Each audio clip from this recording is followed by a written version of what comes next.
Sveiciens no pilsētnieka laukos.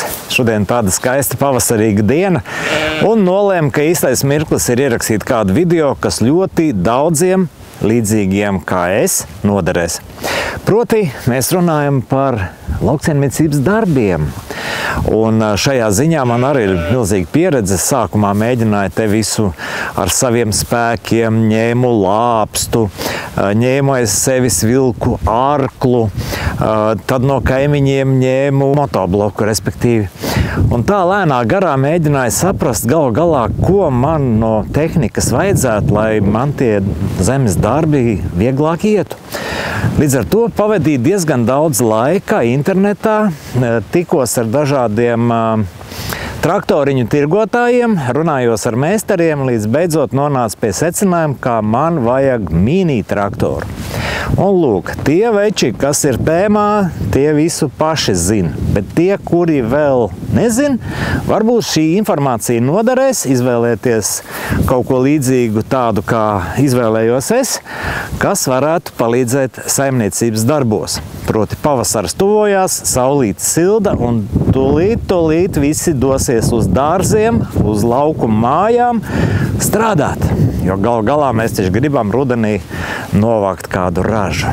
Nu ko, tagad dosimies vispirms pie interneta un tad brauksim uz Latgali.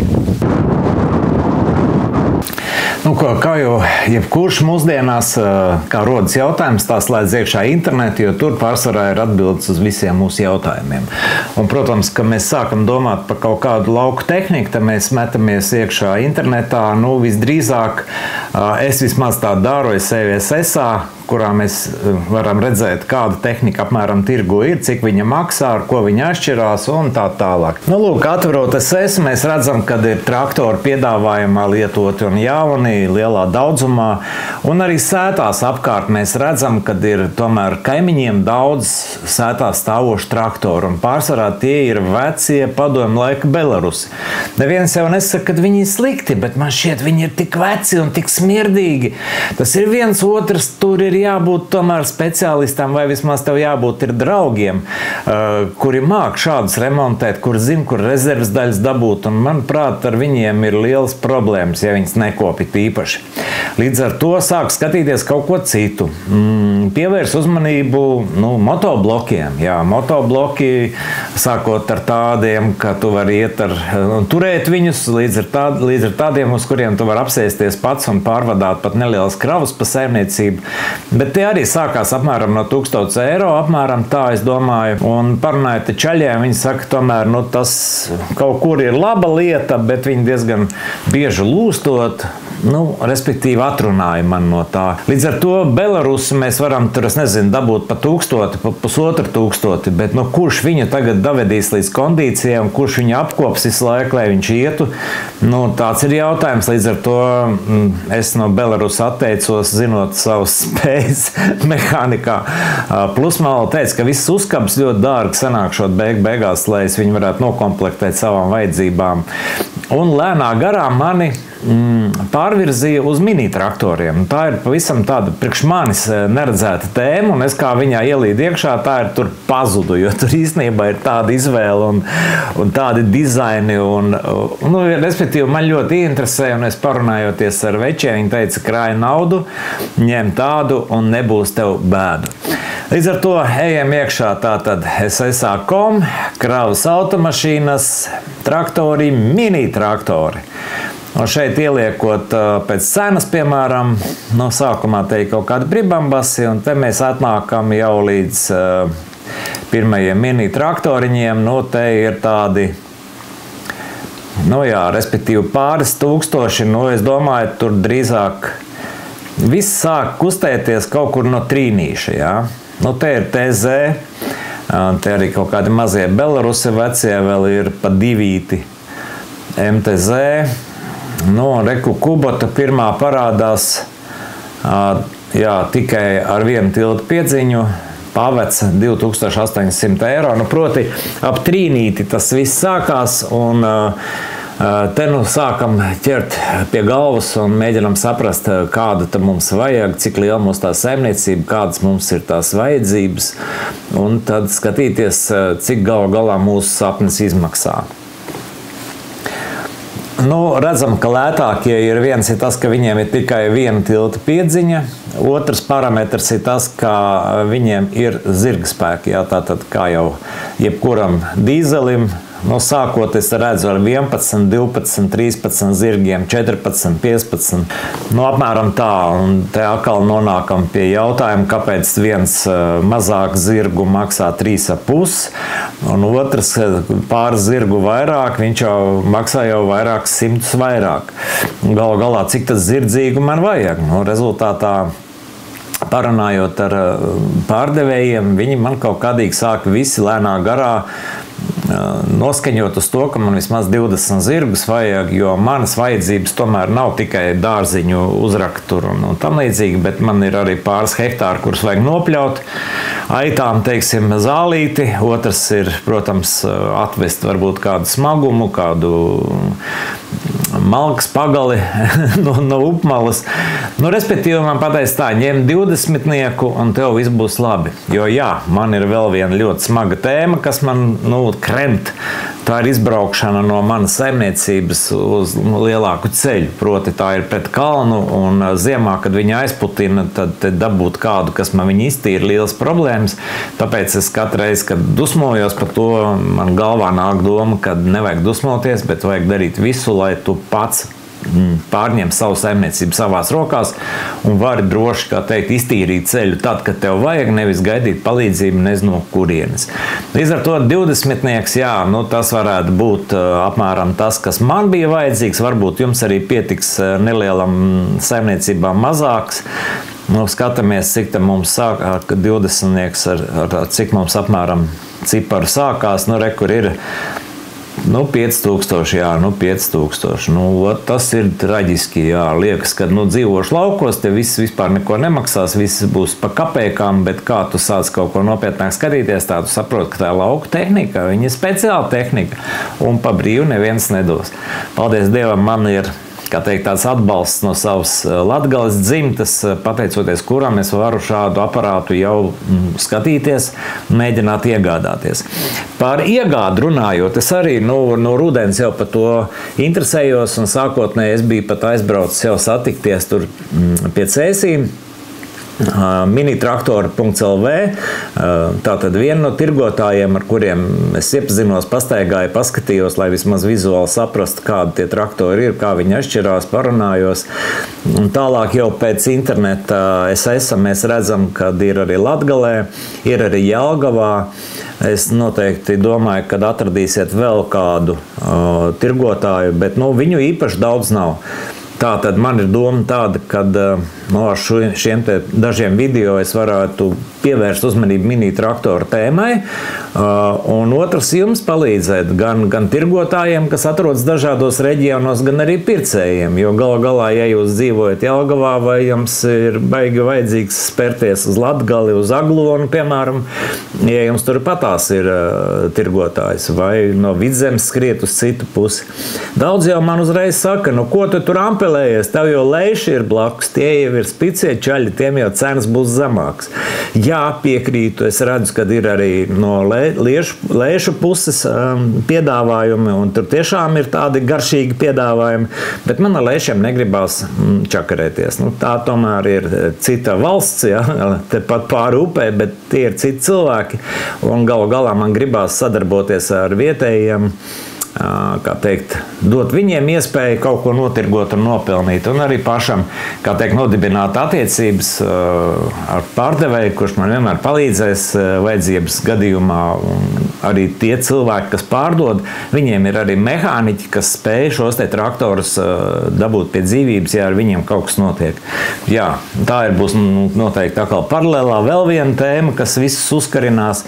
Mēs tomēr nepērkam jaunus traktorus, jaunu maksā, tur nopietnāku naudu, jā. Mēs lietotus pērkam Japāņus, atvestus, lietotus, kas ar viņiem būs, kas ar rezervas daļām. Un cik viņi mums strādās, jā, vai nebūs tā, ka mēs viņus te, iedarbinām, pabraucam pusstundu un tinkš un gatavs motoram kaut kas. Respektīvi, pārdevēji man ir pārliecinājuši, ka tas nav tik traki.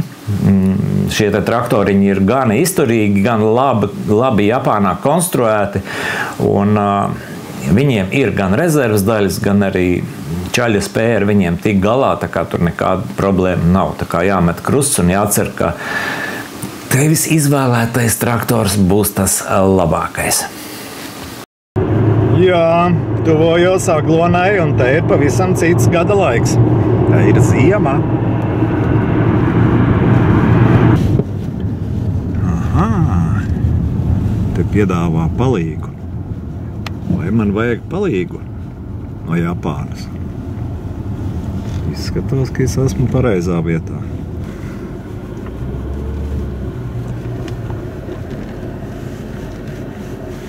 Reku šeku, es esmu klāt. Aiziet! Reku, mana dzīve, traktorista dzīve sākās Latgalē.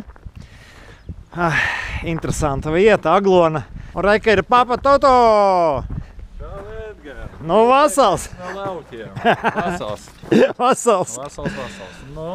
Klausies, man ir, baigi smagi, saproties. Visu saprotu, kas notiek, jā, bet pa traktoriem, šim mini traktoriem man vispār nekādas poņas nav. Un tas ir šausmīgi.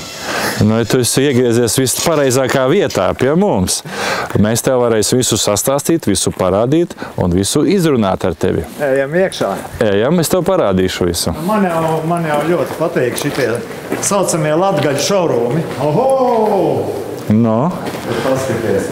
Jā, sāksim ar to, ka jā, tiešām man ir liels kalns, ka es esmu autoraidījumus taisījis un braukājis, rallijus un visu kaut ko. Un pa mini traktoriem vispār neko nekad nebija zinājis, līdz es sāku dzīvot laukos. Labi, vai varbūt priekš manis un priekš visiem tiem pilsētniekiem, kas ir laukos, izstāstam, kas ir mini traktors un kāpēc viņi ir tik dažādās izmēros, krāsās un zirga spēkos. Redzi, pirmām kārtām sāksim ar to, ka mini traktori ir tiešām daudz, visādos veidos. Zirgu apjomos ir visādi. Pieņemsim, šitas ir 20 zirgu. Ir arī 12 zirgu blakus. Ir arī 41 zirgu. Ir svarīgi saprast katram cilvēkam, cik nepieciešami lieli darbi veikt mājās.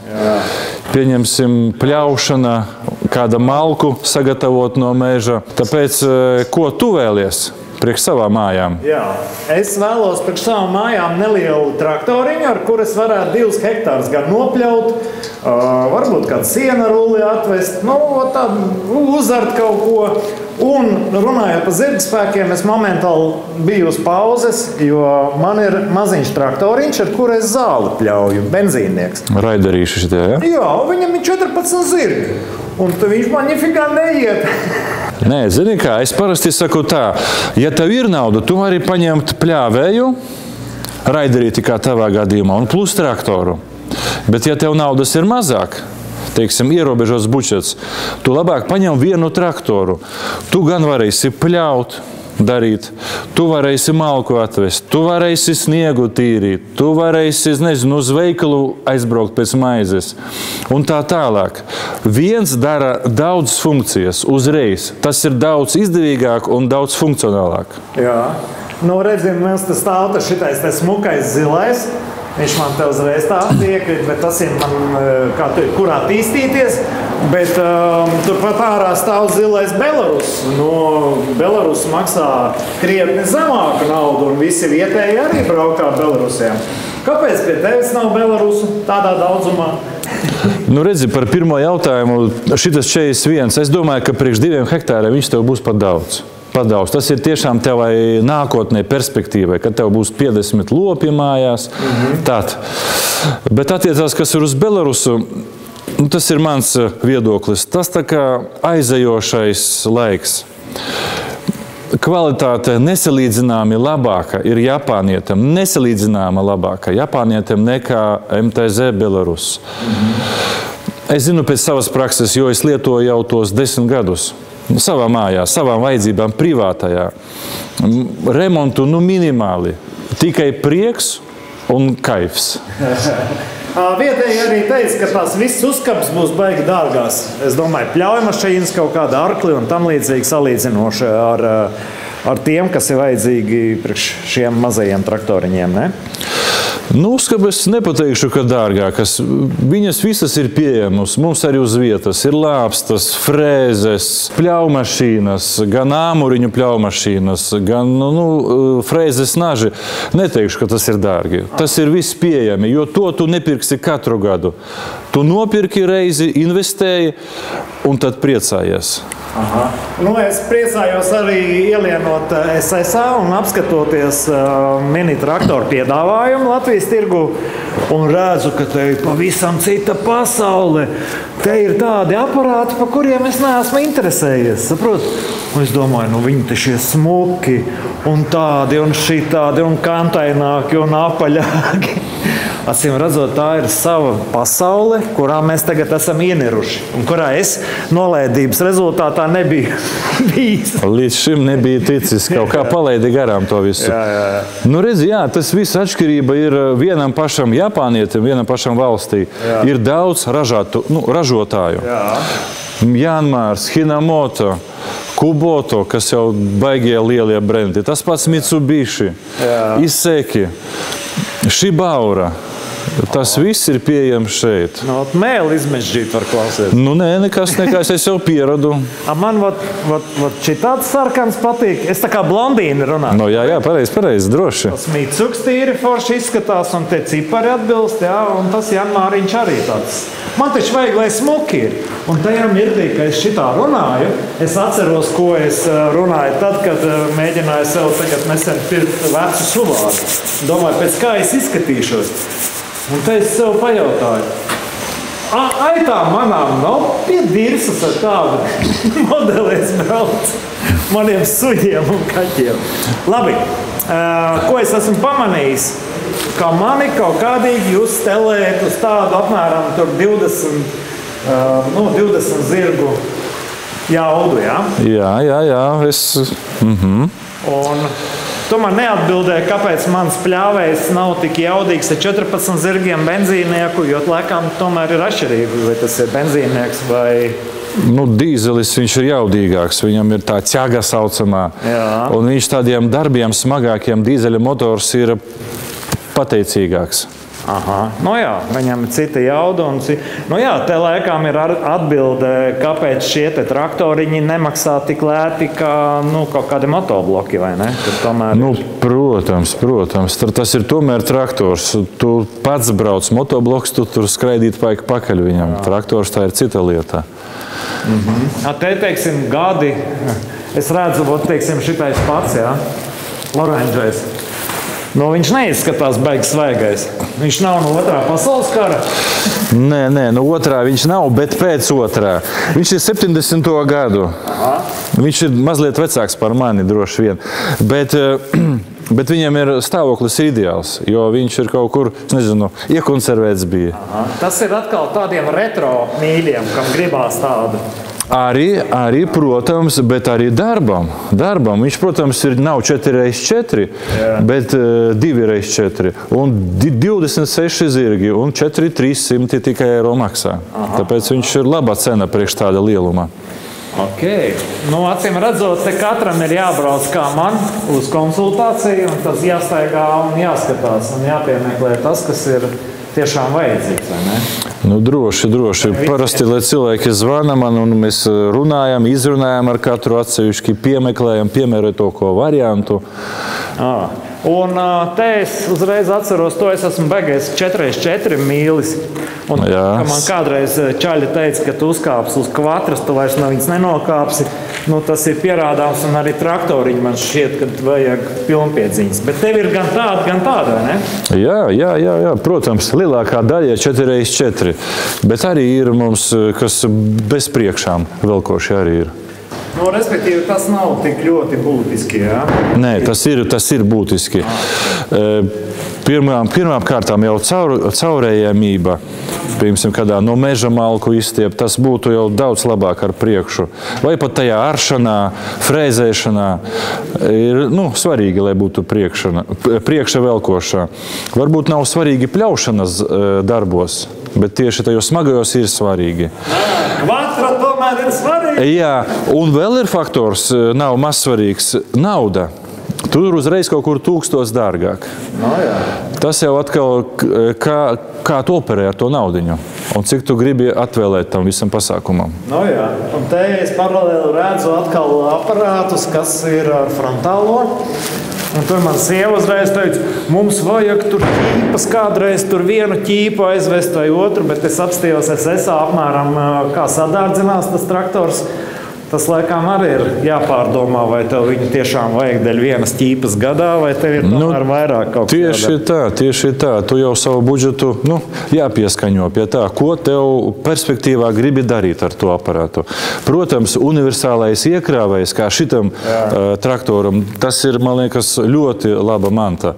Bet, jāsaprot, vai tev to būs vajadzīgs, vai tev tas būs vajadzīgs. To mēs laika gaitā sapratām. Jā. Ar šitien jau tev ir kaut kāda dīvaināka aparāti, jau tādi vairāk uz iekraušanu, jā? Jā, iekrāvējs, frontālais iekrāvējs. Tas vairāk jau tādiem lieliem zemniekiem un tādām lietām. Jā. Kā tu viņus vari izmakšķerēt? Tu viņus no Japānas makšķerē ārā? Jā, man ir cilvēks Japānā, kas lasa. Man par katru traktoru atsūta piedāvājumu. Es izvēlos labākos variantus un liekam konteinerā un braucam pa jūru uz šejieni. Respektīvi, tas pats ceļš, kādu es izbaudīju ar savu Audi. Jā, tavs arī Audi, tur no Japānas. Tā ir mūsu traktori visi no Japānas. Un šitien jau ir agregāti, kā es saprotu, pļāvēji, vai ne? Pļāvēji ir 1,20 m, 1,50 m, 1,80 m. Sākās. Un arkliņi visādi, un vagotāji, un lāpstas ir viss kaut kas mums ir. Un Japāņu tačka arī. Tačka, jā. Nē, tās ir SSR tačka. SSR. Jā, ar autotirgotājiem man arī sanāca to Audi atzīt, un es sapratu, ka no Japānas tomēr ir diezgan droši pasūtīt braucamos, jo viņi ir diezgan labā kvalitātē, vai ne? Japāna, protams, ir skaistā kvalitātē, labā, drošā, jo es pats lietoju viņus 10 gadus privātām vajadzībām, un es esmu ļoti apmierināts, kā arī iesaku arī citiem to darīt. Jo man kā pilsētniekam uzreiz radās jautājums, tāda gada vai šitāda vai Janmārs vai Mitsuks kaut kāds. Kā ir ar rezervas daļām? Un ko es darīšu, ka man kaut kas nobruks un man teiks, vecīt, tagad brauc uz Japānu un meklē. Nē, zini, nav jau tie laiki. Agrāk, gadus 10, 11 atpakaļ, tas vēl nebija tik attīstīts viss. Tagad jau ir pieejams. Kaut kas analogs, protams, ir, kaut kas oriģināls, bet visu var pa lielam atremontēt. Un ņemot vērā to, ka tu vēl joprojām staigā un tavas acis nav zilas. Jā. Acīm redzot, tev arī nav tāds beigās pretenzijas, kas varētu nākt, nopērkt traktoru un nākt šodienā. Nē, godīgi ar tām acīm nav problēma, jo bija viens gadījums pagājuši gadu. Man viens cilvēks ņēma Janmāru 26 zirgu un pēc 3 dienām zvana. Kaut kas ar sajūgu. Es saku, nav problēmu, veic šurpu. Detaļas uz tevis, darbs uz mums. Samainījām, viņš priecīgs aizbrauca. Respektīvi, neviens te nemētājās, kurš nebūtu dabūjis atbildes. Nē. Ja kaut kādas problēmas, visu var sarunāt, visu var izdomāt. Redz, kā mēs ātri izgājām cauri. Pirmajai reizē tīri forši. Redz, kā labi. Žēl, protams, ka tu man atrunāji no tā ar kandišku tur un mūziku, bet tas ir attīstībai. Nē, redzi, tev mašīna par mazu viņu vest. Jā. Es tev noteikti viņu iesolītu, iesvātotu, bet tev, kvatro tas ir labi, bet ar šitādu tu vienalga viņu neizvilksi. Jā, proti, pirmajā reizē, manuprāt, ir normāli, mēs esam 15 minūtes izpļāpājušies. Forši. Domāju, ka nākošajā reizē paķersim kaut ko interesantāku, kaut ko konkrētāku. bet pirmās iezīmes ir, un es domāju, ka tas attiecās gan uz džekiem, gan arī uz sievietēm, un pat es esmu pamanījis tavā TikTokā, ka tev pat bērni tur vizinās ar tiem traktoriņiem. Nu jā, tie ir mani puikas. Viņi, tāpēc jau ir tas papa Toto, radās papa, a Toto, tas ir traktors, un viņi saka papa Toto. Tāpēc viņi jau autori ir tā nosaukuma papa Toto. Nav tā. Tā kā ar papu Toto mēs padraudzēsimies kādu laiku. Es jums apsolu aizbraukt arī pie citiem novadu tirgotājiem, pie kā es esmu bijis gan Jelgavā, gan Priekuļos, parādīt, kā pie viņiem izskatās, ko viņi par to visu stāsta. Un, manuprāt, šitā tēma varētu būt tāda, kuru varētu iekustināt Latvijā, un kura varētu nest cilvēkiem daudz labumu. Un īstenībā es arī piebildīšu, ka šito video mēs taisam tāpēc, ka man vajag šādu traktoriņu, un man likās, ka baigi stulbi to visu uzzināt ir vienam, neko neuzfilmējot un neko nepadaloties ar pārējiem. Tā kā mēs mēģinam darīt labu lietu, un gaidām no jums reakcijas. Rakstiet savos komentāros, kas jūs vairāk interesē, par ko mēs varētu jums pastāstīt, un mēs tā arī darīsim. Tikai noteikti tagad finālā visi gribēs zināt, ar kādu traktoru es šodien no šejienes aizbraukšu. Bet es būšu riebīgs. Es atstāšu to nākamajai sērijai, lai jūs atkal ieslēgtu un redzētu, kur no šiem galu galā papa Toto man ieskapēja. Līdz nākamajai reizei. Čau! Čau!